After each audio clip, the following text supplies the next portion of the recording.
नमस्कार दोस्तों, स्वागत है आपका हमारे चैनल पर। दोस्तों, काफ़ी दिनों से हमारा कोई वीडियो नहीं आ रहा था, तो थोड़ा समय का अभाव था। अब आज से हम दोबारा से विज्ञान स्टार्ट करते हैं। आज हम विज्ञान में देखेंगे, फिजिक्स में एक टॉपिक है ध्वनि तरंगे और उनका विभाजन। ध्वनि तरंगों को हम देख चुके हैं। ध्वनि तरंगे एक अनुदैर्ध्य प्रकार की तरंगे होती हैं, जिसमें माध्यम के कण कण तरंग संचरण की दिशा में कंपन करते हैं।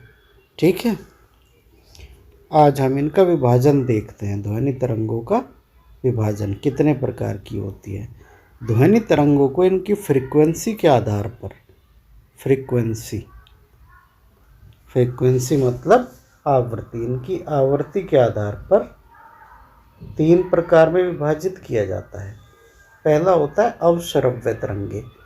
जिन ध्वनि तरंगों की आवृत्ति 20 हर्ट्ज से नीचे होती है, 20 हर्ट्ज से कम होती है, लेस देन 20 हर्ट्ज, उनको बोलते हैं अवश्रव्य तरंगे। ठीक है, इनको आदमी नहीं सुन सकता है, जो हमारे कान होते हैं हम नहीं सुन सकते इनको। ठीक है, फ्रीक्वेंसी कम होती है तो तरंग दैर्ध्य ज़्यादा होती है, क्योंकि फ्रीक्वेंसी और तरंग दैर्ध्य में इनवर्स रिलेशन होता है। ठीक है, बड़े आकार के स्रोतों से ये इस टाइप की ध्वनि उत्पन्न की जाती है, जैसे ज्वालामुखी है, भूस्खलन होता है, आसमान में से उल्कापिंड गिरते हैं, तो उस टाइम पे जो ध्वनि उत्पन्न होती है वो अवश्रव्य टाइप की ध्वनि उत्पन्न होती है। अवश्रव्य टाइप की ध्वनि तरंगे उत्पन्न होती है। ठीक है, आप समझ गए ना। 20 हर्ट्ज से कम आवृत्ति जिनकी होती है उनको बोलते हैं अवश्रव्य तरंगे, और इनको मनुष्य के कान नहीं सुन सकते हैं। ठीक है, आवृत्ति कम होती है तो तरंग दैर्ध्य अधिक होती है, बड़े आकार के स्रोतों से उत्पन्न होती है, जैसे ज्वालामुखी है, बड़े आकार का स्रोत है, भूस्खलन के टाइम पे इनकी उत्पत्ति होती है, और उल्कापिंड, जो आसमान से उल्कापिंड पृथ्वी पर गिरते हैं, तो उस टाइम पर भी इन ध्वनि तरंगों की उत्पत्ति होती है। चलिए अब अगला देखते हैं, श्रव्य तरंगे। तो ये जो तीन टाइप की तरंगे हैं, इनमें से केवल और केवल ये तरंगे ऐसी है, श्रव्य तरंगे, जिनको मनुष्य के कान सुन सकते हैं। हम लोग जो आपस में बातचीत करते हैं या कोई भी ध्वनि हम सुनते हैं, जैसे टीवी देख रहे हैं, रेडियो देख रहे हैं, पार्क में बच्चे खेल रहे हैं, वाहनों की आवाज़ है, या कोई भी ध्वनि जिन्हें भी हमारा कान सुन सकता है, वो सब श्रव्य तरंगे। इनको बोलते हैं Audible waves. Audible waves 20 hertz से 20,000 हर्ट्ज के बीच में इनकी आवृत्ति होती है, फ्रीक्वेंसी होती है। तो अब आप समझ गए होंगे, 20 हर्ट्ज से अगर कम आवृत्ति है तो अवश्रव्य तरंगे, 20 हर्ट्ज से 20,000 हर्ट्ज के बीच में अगर आवृत्ति है तो श्रव्य तरंगे, और 20,000 हर्ट्ज से आगे, 20,000 हर्ट्ज से अगर ज़्यादा आवृत्ति है तो उसको बोलते हैं पराश्रव्य तरंगे। तो ये तीन प्रकार की होती है, अवश्रव्य तरंगे, श्रव्य तरंगे और पराश्रव्य तरंगे। तो इनको तीनों को आप समझ गए। ऑडिबल वेव्स केवल ये है जिनको हम सुन सकते हैं, ये 20 हर्ट्ज से 20,000 हर्ट्ज के बीच की ध्वनि तरंगे। 20 हर्ट्ज से नीचे की भी हम नहीं सुन सकते हैं, और 20,000 हर्ट्ज से ऊपर की ध्वनि भी हम नहीं सुन सकते हैं। चलिए अब इसका तीसरा टाइप देखते हैं, पराश्रव्य तरंगे। पराश्रव्य तरंगे है जिनकी आवृत्ति होती है 20,000 हर्ट्ज से ज़्यादा, 20,000 हर्ट्ज से ज़्यादा पराश्रव्य तरंगे। इनको पैदा किया जाता है गाल्टन की सीटी से। साइलेंट विसिल होती है गाल्टन की सीटी, वो हमें नहीं सुनाई देगी, मनुष्य के कान नहीं सुन सकते। देखो, पराश्रव्य तरंगे होती है 20,000 हर्ट्ज से अधिक आवृत्ति की, मनुष्य के कान इनको नहीं सुन सकते हैं, परंतु कुछ जानवर होते हैं, जैसे कुत्ता है, बिल्ली है, चमगादड़ है, ये इनको सुन सकते हैं। तो इसलिए कुत्तों को जो प्रशिक्षण दिया जाता है, कुत्तों को ट्रेनिंग दी जाती है, उनमें इनका प्रयोग किया जाता है पराश्रव्य तरंगों का।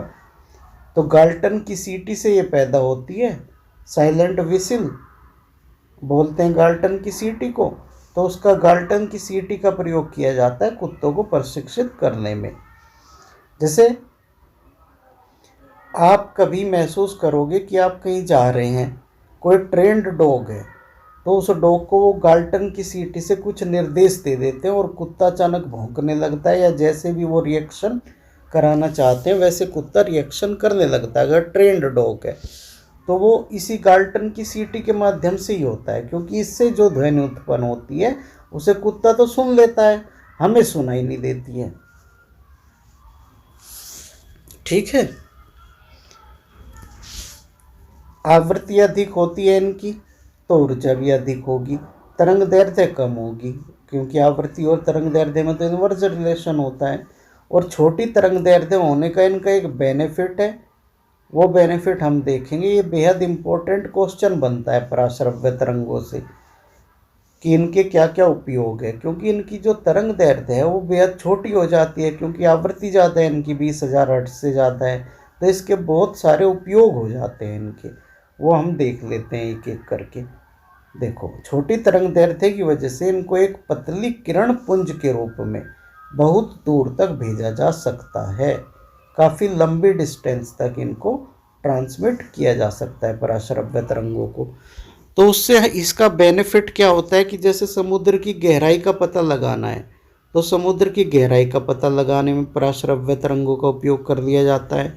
पनडुब्बियों द्वारा नौवहन में जो पनडुब्बियाँ होती है नेविगेशन में, वो भी इनका यूज कर देती है। सोनार एक टेक्निक होती है, sound ranging, sound navigation and ranging, sound navigation and ranging, तो उसके माध्यम से पनडुब्बियाँ नेविगेशन करती है। जो कीमती कपड़े होते हैं, वायुयान होते हैं, घड़ियों के पुर्जे होते हैं, उनसे धूल हटाने में भी इनका प्रयोग किया जाता है पराश्रव्य तरंगों का, क्योंकि जो कीमती कपड़े होते हैं उनको बार बार धोने से नुकसान होने की संभावना रहती है। ऐसे वायुयान के पुर्जे हैं, ऐसी घड़ियों के जो छोटे छोटे पुर्जे होते हैं उनसे धूल हटाने में इनका प्रयोग किया जाता है पराश्रव्य तरंगों का। कीड़ों को नष्ट करने में भी इनका प्रयोग किया जाता है। छिपी वस्तुओं को खोजने में भी इनका प्रयोग किया जाता है। जो ऑटोमेटिक दरवाजे होते हैं, स्वचालित दरवाजे, उनको कंट्रोल करने में पराश्रव्य तरंगों का उपयोग किया जाता है। किसी द्रव को गर्म करने के लिए भी इसका प्रयोग किया जा सकता है। और मेडिकल के फील्ड में भी इनका यूज होता है, अल्ट्रासाउंड मशीन में यूज होता है, इलेक्ट्रोकार्डियोग्राफी में यूज होता है, जो हार्ट के लिए यूज होती है ये टेक्निक, ईसीजी, हार्ट से संबंधित बीमारियों के लिए यूज होता है ना ईसीजी का, तो उसमें भी पराश्रव्य तरंगों का उपयोग होता है। सोनोग्राफी और अल्ट्रासोनोग्राफी में भी इसका यूज होता है। और जो बिजली बनती है थर्मल पावर प्लांट्स में, या ईंट का भट्टा होता है, उस पे जो चिमनियाँ लगी रहती है, फैक्ट्रीज में जो चिमनियाँ लगी रहती है, तो चिमनियाँ तो काफ़ी ऊंची होती है। अब चिमनी पे बार बार उसको जो कालिख लग जाती है, उस पर चिमनी से धुआं निकलता है ना, जैसे थर्मल पावर प्लांट्स आपने देखे होंगे तो धुआं निकलता रहता है। तो जब बिजली बनती है वहाँ से धुआं निकलता है, तो उसमें वो कालिख जम जाती है चिमनी में। अब उस कालिख को हटाने के लिए बार बार कौन इतनी ऊंचाई पर जाएगा, तो उसमें भी कालिख हटाने के लिए, चिमनियों को साफ करने के लिए, चिमनियों से कालिख हटाने में भी किसका प्रयोग होता है? पराश्रव्य तरंगों का उपयोग होता है। तो इसके ये यूजेज बहुत आते हैं एग्जाम में, कभी भी किसी भी एग्जाम में इसका यूज आ जाता है। ठीक है, तो इनको सबको आप एक बार ध्यान से देख लीजिएगा। तो ये 3 टाइप की होती है ध्वनि तरंगे आवृत्ति के हिसाब से। ठीक है।